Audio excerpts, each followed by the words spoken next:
Once you looked at the film, what were some of the things you guys need to do to try and improve and be more aggressive in the passing attack? Really just try not to get, behind the sticks. That's what hurt us more than anything. And then being on the same page every play. There were too many plays where, maybe one guy wasn't doing their job and it made everything break down. And, it's a true team sport, man, more than any sport. And if all 11 guys aren't doing it on the same play, it's not going to work.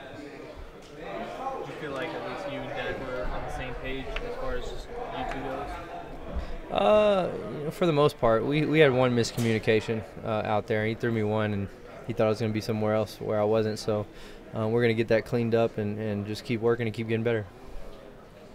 Any lack of confidence, or y'all still feel good about the offense and what y'all can do? Oh yeah, no, there's no loss in confidence at all. If you like watching the tape, there were plays out there to be made. Like I said, it was just maybe one guy on any given play was didn't do their job, and it was breaking everything down and making it look worse than it was. But we still had plenty of opportunities to move the rock, and we'll just clean those things up and get better. Is that kind of part of the game that the fan might not understand? Because there have been some criticism about you guys not being aggressive enough and going downfield, but there were some shots that were called. You just can't get to them unless everything works correctly. Right, 100%. I mean, there's a lot of things that people don't see and they don't understand about what happens. It's there's a lot of opinions out there right now about what we should or shouldn't do or how bad a group is, but at the end of the day, they don't know, so we can't read it and we can't care about it. We just got to keep focusing on us and worry about what we do and getting better each week. That is part of being a Cowboy, though, trying to filter through that noise or just shut it off completely, right? Big part of it, 100%. I mean, I would argue we get it more than anybody, so it's just something you learn to deal with and just move on. Is that something you tell the young guys about?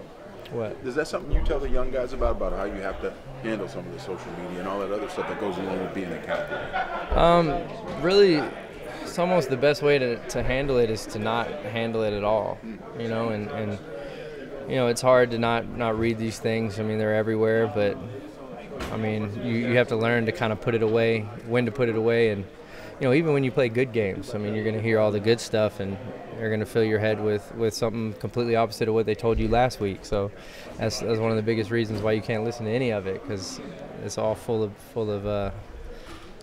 poop. You still respond every now and then. I do sometimes.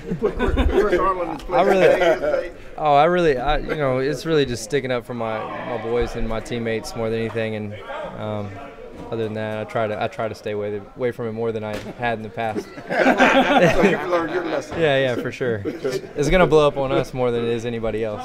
So. Okay, what's Dak's mindset? How does he handle the game? The aftermath? Oh no, he's good. We watched film together of the game on the plane ride home, and we saw the plays that were out there that could have been made. So we're still very positive, and we know what we have in here, and we're. Nobody's hitting the panic button or anything. We're just going back to work. We got to get better. We got to improve, and we'll be better next week. Thank you, man.